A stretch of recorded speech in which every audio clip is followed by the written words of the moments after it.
Assalamualaikum warahmatullahi wabarakatuh. Halo semua, perkenalkan nama saya Azilia Waryati dengan NIM 2112005. Di sini saya akan mempresentasikan hasil PowerPoint saya untuk memenuhi tugas ujian akhir semester pada mata kuliah kecerdasan majemuk. Baik, cukup sekian dari saya. Mari kita saksikan. Dadah. Nah, di sini saya akan membahas latar belakang kecerdasan majemuk. Awal mulanya, kecerdasan majemuk ini didasari karena kegelisahan Howard Gardner. Pada kecerdasan seseorang hanya dilihat dari intelektualnya saja, sehingga kemudian selama kurang lebih 5 tahun, Howard Gardner ini meneliti kecerdasan tersebut. Penelitian itu berhasil mengungkapkan kesalahan besar bahwa kecerdasan tidak hanya dibatasi dari IQ saja. Seseorang pun mempunyai banyak kecerdasan yang ada di dalam dirinya. Oleh karena itu, Howard Gardner menyebutkan menjadi kecerdasan majemuk atau kecerdasan jamak. Seorang dikatakan cerdas apabila orang tersebut mampu menyelesaikan berbagai persoalan di hidupnya. Selanjutnya, pengertian kecerdasan majemuk. Kecerdasan majemuk adalah berbagai jenis kecerdasan yang dimiliki setiap orang. Seorang anak bisa memiliki kecerdasan yang berbeda-beda dari anak lainnya. Dalam teori multiple intelligence yang diusulkan oleh Gardner, semua orang memiliki jenis kecerdasan yang berbeda-beda. Nah, sebelum kita masuk ke pengertian kecerdasan verbal linguistik, kita harus mengetahui dulu macam-macam kecerdasan majemuk ini.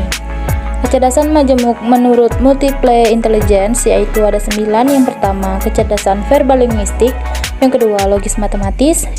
Yang ketiga, visual spasial. Yang keempat, musik berirama. Yang kelima, kinestetik. Yang keenam, interpersonal. Yang ketujuh, intrapersonal. Yang ke-8, naturalis, dan yang terakhir, eksistensial spiritual. Nah, sekarang kita akan membahas tentang pengertian verbal linguistik. Verbal linguistik sebuah kecerdasan yang memakai dengan maksimal baik tulisan ataupun lisan. Kecerdasan itu mempunyai 4 skill. Yang pertama, berbicara, menyimak, menulis, dan membaca. Pada dasarnya, verbal linguistik adalah sebuah aktivitas yang terjadi secara alami sama seperti manusia yang tidak berpikir saat bernapas. Nah, tujuan dari pengembangan verbal linguistik ini yang pertama, supaya siswa dapat bersosialisasi secara lisan ataupun tulisan dengan fasih. Yang kedua, supaya anak itu mempunyai bahasa dalam membuat orang lain itu yakin. Yang ketiga, dapat meningkatkan anak ataupun menghafal sebuah informasi yang dia dapat.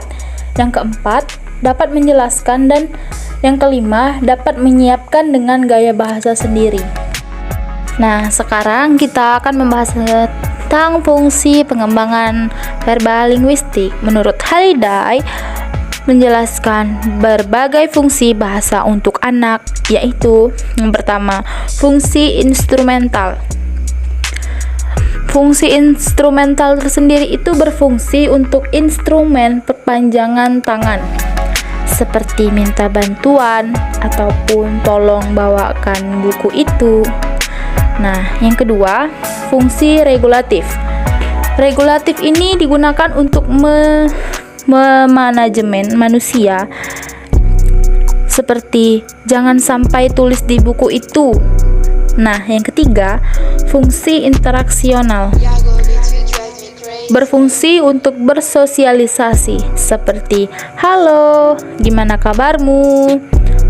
Yang keempat, fungsi personal. Berfungsi mengungkapkan apa yang dirasakan atau pendapat yang ingin diutarakan, seperti hari ini kami senang banget. Yang kelima, fungsi heuristik. Berfungsi dalam hal mengungkapkan pertanyaan, misalnya mama itu apa? Yang keenam, fungsi imajinatif. Imajinatif berfungsi guna memperoleh kebahagiaan, seperti main-main, bernyanyi, berirama. Nah, yang ketujuh, fungsi representatif, yaitu berfungsi memberi informasi saat sedang hujan atau ada banjir, seperti itu. Selanjutnya, indikator linguistik verbal. Kecerdasan linguistik verbal ini memiliki ciri-ciri khusus dari kecerdasan. Kecerdasan ini bertujuan dalam kepekaan bunyi, struktur, makna, fungsi, dan kata bahasa.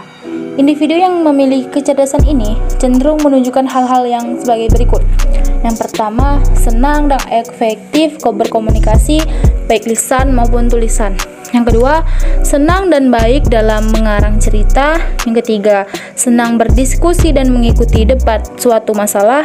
Yang keempat, senang dan efektif belajar bahasa asing. Yang kelima, senang bermain game bahasa. Yang keenam, senang membaca dan mampu mencapai pemahaman tinggi. Yang ketujuh, mudah mengingat kutipan, ucapan ahli, pakar, atau ayat.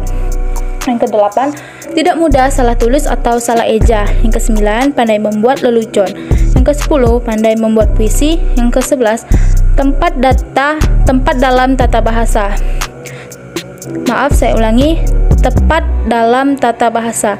Yang ke-12, kaya kosakata. Yang ke-13, menulis secara jelas. Nah, sekarang kita ke materi terakhir, yaitu strategi pembelajaran dalam mengembangkan verbal linguistik. Ada beberapa yang dapat digunakan dalam merangsang kecerdasan verbal linguistik anak usia dini. Yang pertama, metode bercakap-cakap, metode bercerita, dan metode bernyanyi. Yang pertama, metode bercakap. Metode ini menjadi suatu dialog dikarenakan melibatkan dua orang atau lebih. Manfaat yang diperoleh dari bercakap-cakap sebagai berikut. Yang pertama, meningkatkan keberanian anak untuk berbicara dengan menggunakan kemampuan bahasa yang baik. Yang kedua, melatih kemampuan anak untuk mendengarkan pembicaraan dengan orang lain. Yang ketiga, membangun konsep diri yang positif. Yang keempat, memperluas pengetahuan dan meningkatkan perbedaan kosakata yang dimiliki oleh anak.